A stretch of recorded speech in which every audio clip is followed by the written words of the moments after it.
स्वामी पूज्य पूज्य शंकराचार्य निश्चलानंद जी ने भी मंदिर बनने का स्वागत किया है। इसलिए ये कहना कि शंकराचार्य विरोध कर रहे हैं, ये तो गलत है।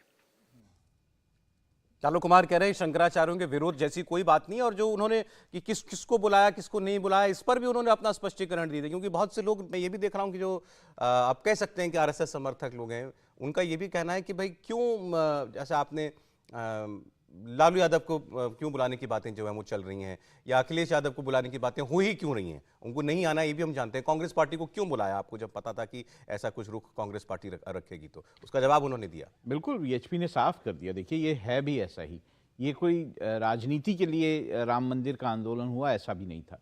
तो राम मंदिर का आंदोलन जो वीएचपी ने शुरू किया वो इसलिए था कि राम का वहाँ मंदिर, भव्य मंदिर बन सके। राम का जहाँ स्थान है भगवान राम का, वहाँ पे उनका जो है भव्य मंदिर बनाया जा सके, और आस्था का प्रश्न था, उसी के लिए उठाया गया था। और उसका उन्होंने कहा कि देखिए, जो भी हिंदू है उसको हम जो है इन्विटेशन दे रहे हैं, क्योंकि उनके हिसाब से सारे हिंदुओं के लिए वो आस्था की जगह है।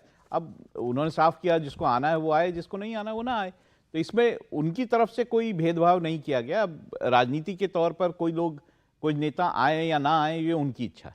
जी नहीं, इसमें एक बात जो मुझे लगता है कि फिर से जोड़ देनी चाहिए। अभी मैंने जो पहले कही टिप्पणी कि जब आपके मन में कुछ होता है ना, राष्ट्रीय स्वयंसेवक संघ और विश्व हिंदू परिषद का तो काम ही है, वो कहते हैं कि हम हिंदू एकता के लिए, हिंदू संगठन के लिए काम करते हैं, खुल के कहते हैं। लेकिन आप सोचिए कि विश्व हिंदू परिषद के जो अंतर्राष्ट्रीय कार्यकारी अध्यक्ष हैं आलोक कुमार जी, उनको जरा सा भी दिक्कत नहीं है। वो कह रहे हैं भाई हमने सबको बुलाया है, भाजपा के नेता का, भाजपा अध्यक्ष को बुलाएंगे तो कांग्रेस के अध्यक्ष को भी बुलाएंगे। अखिलेश यादव भले कह दे रहे हो कि हम तो आलोक कुमार जी को जानते ही नहीं, न्योता गया, क्योंकि उनको यह पता है कि उनके लोग गुस्साएंगे भी, तो उनको पता है कि किसी गलत नीयत से नहीं किया गया है काम। अखिलेश यादव को निमंत्रण दिया गया, और दूसरे बहुत से लोगों पर जिन पर खूब प्रतिक्रिया हो रही सोशल मीडिया पर, जिसको कहे ना कि जो थोड़ा गुस्से वाला हिंदू है, वो कह रहा है कि क्या जरूरत है इन लोगों को निमंत्रण देने की। लेकिन मेरा यह मानना है, और राष्ट्रीय स्वयंसेवक संघ बार बार यह कहता रहा है कि राम सबके हैं। अब जो न मानेगा तो उसके नहीं हो पाएंगे। संघ कहेगा कि राम सबके हैं, लेकिन अगर मान लीजिए कोई मान ही नहीं रहा है कि राम उसके नहीं है, तो वो नहीं हो पाएंगे। लेकिन अपनी तरफ से वो बांटने का काम नहीं कर रहे हैं, और यहां तो कम से कम उनको क्रेडिट दिया जाना चाहिए। आंदोलन हुआ, निर्णय आए, हाईकोर्ट सर्वोच्च न्यायालय से निर्णय आए, उसके बावजूद इस पूरी प्रक्रिया में कहीं भी कोई विभाजन की स्थिति कोई दिखी हो, कम से कम वो दिखती नहीं है। और इसमें भी संघ की तरफ से, विश्व हिंदू परिषद की तरफ से, श्री राम जन्मभूमि तीर्थ क्षेत्र न्यास की तरफ से यह ध्यान रखा जा रहा है कि कहीं भी गलती से कोई, जिसको कहते हैं ना कि अदर साइड नहीं दिखे। राम मंदिर वाले में अदर साइड नहीं दिखना चाहिए। अब राजनीतिक तौर पर तो अदर साइड होगा ही, उसको कोई रोक नहीं सकता है। अच्छा, ना जाने वालों की चर्चा तो बहुत हो गई। एक नाम जिनकी अब पुष्टि हो गई कि वो जाएंगे, उनके बारे में आपको बता दें। लालकृष्ण आडवाणी जी जा रहे हैं, और ये वहाँ का बताया गया है कि आयोजनकर्ताओं की तरफ से कि वहाँ पर सारी मेडिकल सुविधाएं वगैरह सब कुछ, सबका बंदोबस्त रहेगा, तो ऐसी कोई दिक्कत होने नहीं जा रही है। और आडवाणी जी के आने के लिए खास इंतजाम वहाँ पर कर दिए गए। आयु बहुत हो गई है उनकी, हो सकता है कुछ तकलीफ भी हो उनको, लेकिन फिर भी वो भी जाना जरूर चाहते होंगे। और शुरुआत में, क्योंकि इसको लेकर के आपको पता है कंट्रोवर्सी भी हुई थी, शायद चंपत राय जी ने कह दिया था कि वो शायद ना आ पाए अपनी सेहत स्वास्थ्य को देखते हुए। स्वास्थ्य ठीक नहीं है तो आप लेकिन अब ये खबर आ रही है कि आडवाणी जी भी इस कार्यक्रम के अंदर जाएंगे। तो मुझे लगता है बहुत अच्छी खबर है। आडवाणी जी को जाना चाहिए था, अगर उनका स्वास्थ्य अलाउ करता है तो मुझे लगता है कि आडवाणी जी को जाना चाहिए। एक बड़े योद्धा रहे वो, राम मंदिर आंदोलन बनाने के लिए रथ यात्रा उन्होंने शुरू की।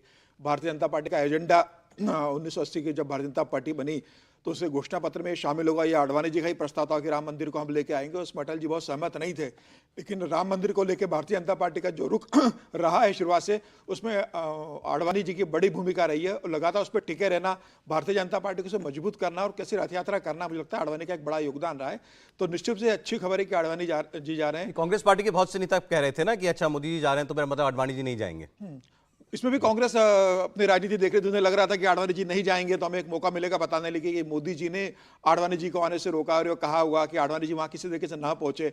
मुझे लगता है कि अब ये कांग्रेस को इस बात का जवाब मिल गया है, लेकिन कांग्रेस को तो इस बात का जवाब देश की जनता को देना होगा आने वाले समय में कि उन्होंने राम मंदिर की जो प्राण प्रतिष्ठा का कार्यक्रम था 22 जनवरी का, उसमें न जाने का फैसला किस कारण से लिया है। और मुझे लगता है कि कांग्रेस का इसका खामियाजा 2024 में भुगतना पड़ेगा।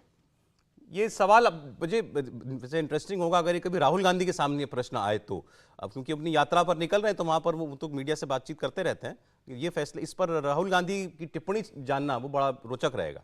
मुझे लगता है वही टिप्पणी होगी जो कांग्रेस, देखिए बड़ी मुश्किल हुई होगी कांग्रेस को कि जब वो ये फैसला कर रहे होंगे कि हमें नहीं जाना चाहिए, राजनीतिक फैसला है, उन्होंने ये फैसला किया नहीं जाना चाहिए, तो उसके पीछे क्या कारण बताएं ये भी बड़ा मुश्किल रहा होगा। तो इसीलिए ये कारण ढूंढा गया है कि शंकराचार्य नहीं जा रहे हैं, मंदिर जो है वो अधूरा है, या फिर ये जो मंदिर है ये सिर्फ आरएसएस और बीजेपी का कार्यक्रम बन गया है। तो ये सारी बातें जो हैं उन्होंने पहले ढूंढी कि आखिर मना करने से के लिए वो क्या इसके जवाब क्या देंगे, जवाब क्या दें। एक ब्रेक ले रहे हैं यहां पर हम, और ब्रेक के बाद यूपी की राजनीति की कुछ बात करेंगे। योगी आदित्यनाथ 2024 के लोकसभा चुनाव की तैयारियों में अब जुट चुके हैं पूरी तरीके से। एक बैठक हुई है जिसमें लोकसभा को लेकर के तमाम सीटों पर पार्टी की क्या तैयारी है इसका एक अवलोकन योगी आदित्यनाथ ने भी किया है। इसके बारे में हम बात करेंगे। विपक्षी खेमे में क्या चल रहा है वो भी आपको बताएंगे। एक छोटा सा ब्रेक, आप देखते रहिए कहानी को।